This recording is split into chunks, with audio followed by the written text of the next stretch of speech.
Salut à tous, c'est le Delta Sport, lundi 20 avril. Bienvenue. Aujourd'hui, c'est l'émission d'après, après celle de la semaine dernière, spéciale aviron. Vous avez été nombreux à suivre les exploits des 9 rameurs gravelinois du côté de Casaubon. Vous en remercie. D'ailleurs, il en sera de nouveaux questions d'aviron dans l'émission. Vous allez le voir tout de suite avec le sommaire de Gilles Sénicourt. Et ce soir, direction le BCM. Les Maritimes sont toujours en course pour les playoffs. Les Gravelinois affrontaient Strasbourg ce week-end. Le leader est sûrement futur adversaire du BCM si playoff il y a dès les quarts de finale. On partira à la rencontre de Ludovic Loridan. Le garçon est un mordu de course à pied, ça tombe bien puisqu'il est efficace et il gagne des titres. On s'en est rendu compte sur le semi-marathon entre Watt et Cassel début avril. En football, DH, Gravelines a encore toutes ses chances de monter en CFA2 la saison prochaine. Pour continuer à y croire, il fallait prendre des points face au Touquet à domicile. Lone Plage de son côté affrontait Saint-Amand avec l'envie de s'éloigner toujours un peu plus des dernières places. L'Aviron est de retour dans le Delta Sport. Une semaine après les championnats de France à Casaubon, Gravelines est déjà reparti sur de nouvelles échéances. Ça démarrait ce week-end et on y était. En fin d'émission, direction le handball. L'USG était chez le leader intouchable Amiens. Déplacement sans réelles ambitions pour Gravelines, privé de ses deux joueurs majeurs. Basket donc pour débuter avec la Pro A, le BCM est toujours en course pour sa qualification en play-off direction Strasbourg. Ce week-end, leader incontesté cette saison en Pro A. Sur la route des play-offs, épisode 29, le Rhenus avec Michel Viard. Il n'y a pas eu de miracle ce samedi en Alsace où même animé au coup d'envoi des meilleures intentions du monde, le BCM n'a rien pu faire face à l'armada strasbourgeoise. D'entrée, la SIG impose le rythme et si le BCM ne coule pas, c'est grâce à l'activité d'un Polaris intenable, 13-10 au terme du premier quart-temps. Incapable de contenir un Bengali Fofana sur un nuage, le BCM se fait dévorer tout cru au rebond, 48-27 au total. Et toujours aussi permissif défensivement, la SIG gobe 18 prises offensives pour autant de deuxième chance. À la pause, le 33-22 n'augure rien de bon. La suite est du même acabit, les Gravelinois n'y sont pas, ou plutôt n'y sont plus. Vincent Collet fait tourner sans que l'écart ne s'en ressente. 11 Alsaciens participent à la fête et croquent du nordiste. Côté BCM, seuls Polaris et Souleymane Diabaté sont conformes à leur statut. 17 points pour l'ailier US et 15 pour le meneur ivoirien. Le score final, 77-58, n'hypothèque en rien les chances de qualification pour les playoffs.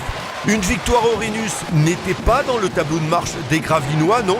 Tout se passera à mon avis la semaine prochaine avec la réception de Dijon, un concurrent direct pour cette 8e place synonyme de qualification, où là c'est sûr il faudra montrer un tout autre visage, un visage beaucoup plus conquérant. Et la finale pour cette qualification au play-off aura donc lieu samedi à 20h à Sportica. Le BCM sera donc opposé à Dijon et du coup forcément on y reviendra largement lundi prochain dans le Delta Sport. Nous, on poursuit l'émission avec une découverte, celle de Ludovic Loridan. Vous ne le connaissez sûrement pas. C'est un garçon qui aime la course à pied, un mordu de course à pied. Ça fait le bonheur de son club, Courir à Gravelines. Jacques Caillard, le président, dit d'ailleurs de lui que c'est une machine. On est parti à sa rencontre lors du semi-marathon qui relie Watt à Cassel. Portrait. Bonjour. Et ils sont 820 participants à se presser à quelques minutes du départ du semi-marathon.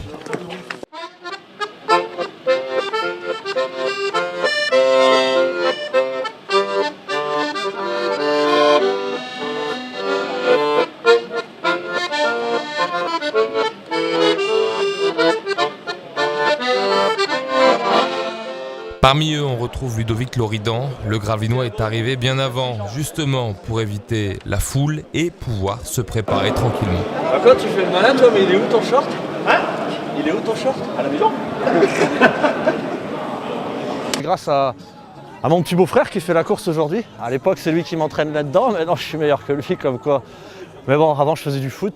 J'ai toujours aimé le sport et à cause d'un problème de genou, j'ai dû m'arrêter. Donc, je me suis mis à courir et maintenant, je suis mordu, quoi. C'est un peu un virus qui s'attrape et je pense que beaucoup de monde l'attrape, ce virus, quoi.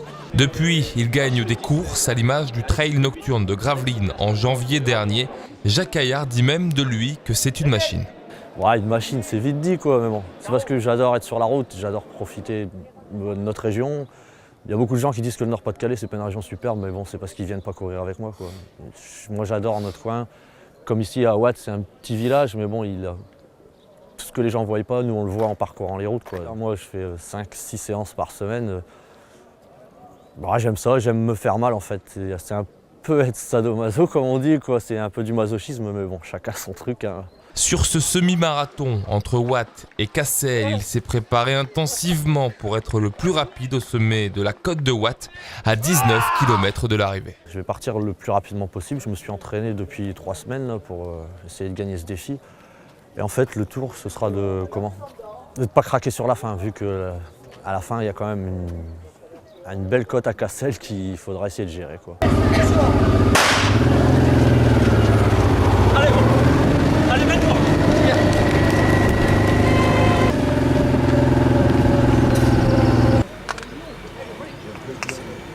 L'objectif est rempli, Ludovic Loridan remporte le défi de la montagne. Maintenant, il va devoir limiter les dégâts jusqu'à Cassel.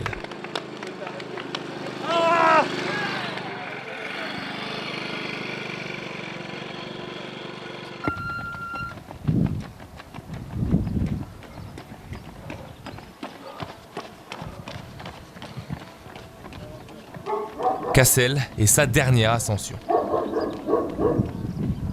Elle est atroce. Surtout quand on a fait le défi comme aujourd'hui. J'ai beaucoup donné au départ. Donc vraiment dans la dernière côte, je le paye. Au final, celui qui est licencié à courir à Gravelines signe le 13e temps. Satisfaction. Je suis 10 secondes de mieux que l'année dernière à mon temps. Le classement, bon, je suis dans les 15 premiers. C'est super. Pour moi, ma matinée, elle est pleine. J'ai rempli mon contrat, quoi. Il peut savourer avec son partenaire de club, Alexandre Delward, qui lui termine 7e. Maintenant, place à la relâche. Ouais, là, je pense que je vais prendre 15 jours, 3 semaines de... Bon, je vais faire une compétition 2, mais vraiment pas pour les résultats. Simplement pour dire de courir et puis surtout de prendre du plaisir. Parce qu'aujourd'hui, je prends du plaisir, mais c'est dur quand même. Donc il est important d'être pas dans le dur tout le temps, quoi. Enfin, pour moi personnellement, après chacun sa façon de voir. Le championnat de France de cross, donc je savais qu'Isabelle ne pouvait pas être présente. Et quand Et direction le stade des Huttes maintenant dans le Delta Sport, l'ADH avec Gravelines qui recevait le Touquet. Gravelines n'a plus le droit de laisser filer des points en route dans la course pour la montée en CFA2 car tout est encore possible pour les hommes de Stéphane Clairet. Pour cela, il fallait d'abord prendre un maximum de points face au Touquet, donc au stade des Huttes. Et quand on sait que Gravelines a du mal cette saison à domicile, autant de points pris à l'extérieur qu'à la maison, c'est dire la mission qui attendait les hommes de Stéphane Clairet face au Touquet. Résumé de la rencontre avec Cédric Alloy. Après Maubeuge, c'est le Touquet qui freine Gravelines dans la course au titre. Pour cette 22e journée de championnat, Gravelines 3e à égalité de points avec Roubaix et comptant un match de retard sur le solide leader boulonnais. Allez, allez Touquet, allez le stade. 27e minute, Jordan Eke agrippe le maillot touquetois, coup franc.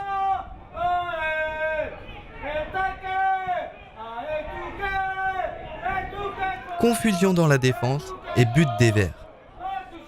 Beaucoup de frustration sur ce but. Je pense qu'il y a hors-jeu, moi je suis devant June. Il y a au moins 2 mètres d'hors-jeu, l'arbitre je le vois pas, mais franchement il y a hors-jeu. C'est dommageable de prendre un but comme ça, quoi. Ouais, après, je sais pas si l'hors-jeu, on sait pas. Le but c'est lui, c'est pas lui.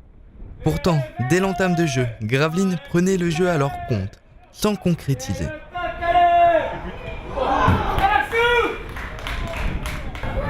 On a eu pas mal d'occasions, on a eu pas mal de centres, on aurait pu concrétiser, mais bon, on les a pas mis au fond. Voilà.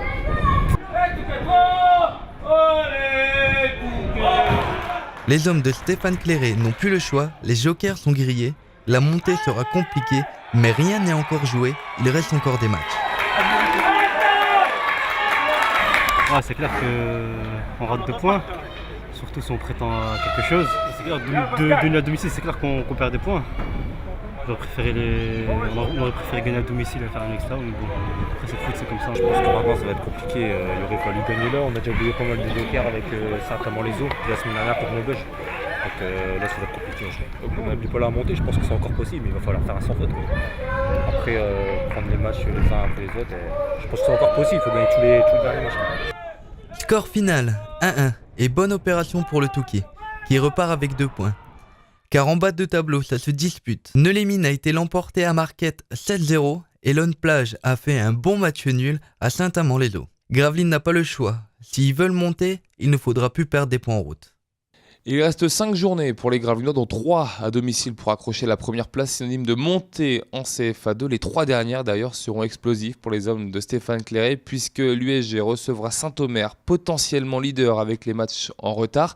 Derrière, il y aura un déplacement à Boulogne pour l'avant-dernière journée, qui est leader de cette CFA2. Et puis la dernière journée opposera Gravelines à Roubaix, tous les deux ex-aequo aujourd'hui à la 2e place dans ce championnat de DH.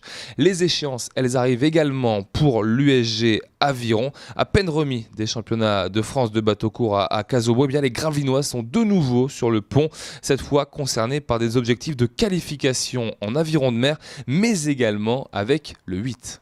Les Gravelinois sont donc déjà repartis au turbin. Nouvelles échéances à venir, nouveaux objectifs à atteindre. La première se passe sur mer.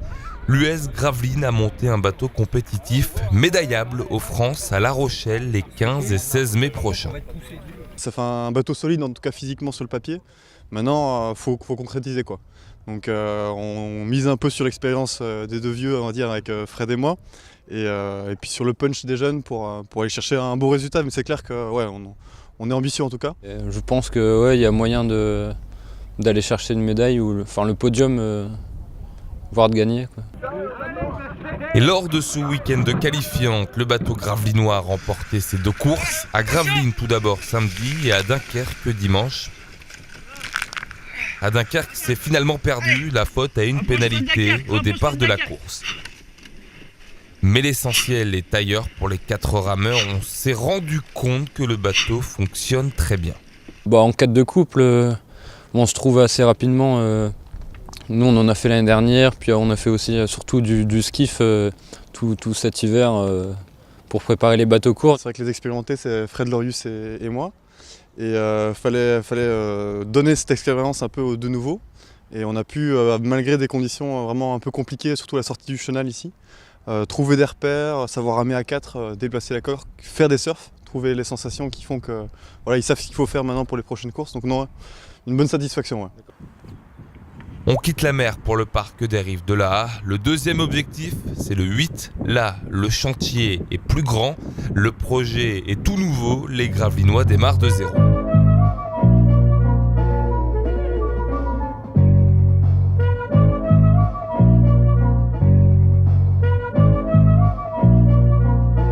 J'avais posté sur les réseaux sociaux que le week-end serait long, dur pour les mains, les cuisses, mais j'avais aussi précisé le mental. Et voilà, on est au cœur des difficultés un petit peu de la construction d'un bateau. Et les entraînements s'enchaînent, 4 sur ce week-end. La date butoir, elle, approche à grands pas. Ce sera le 6 juin prochain et les championnats de France de bateau long à Mantes-la-Jolie. Le bateau gravelinois n'aura qu'un seul test grandeur nature avant ça pour savoir où il en est. La première échéance qui nous permettra de savoir si on est dans les clous, ça sera une régate internationale à Gand début mai. Ce sera l'un des seuls tests qui nous permettra de dire si on continue l'aventure en 8 ou pas. Début de réponse donc à Gand, à la mi-mai pour le 8 gravelinois.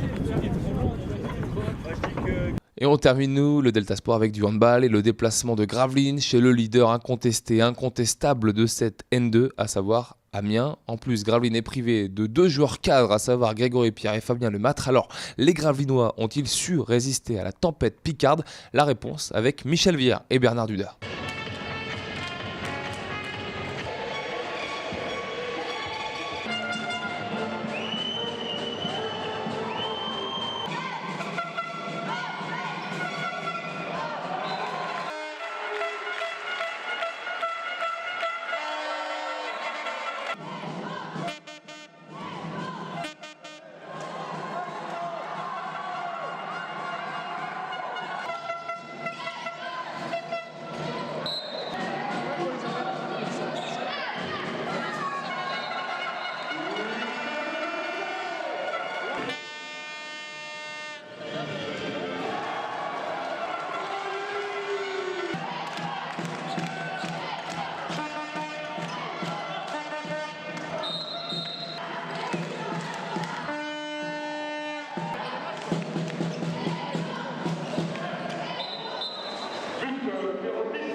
Voilà, c'est là-dessus que se referme l'un des derniers Delta Sport de Delta TV. Nous, on se retrouve quand même la semaine prochaine. D'ici là, le sport revient avec Michel Viard, le Delta Sport Jada. Il sera question de bilan en foot féminin avec la coach Véronique Rogerie.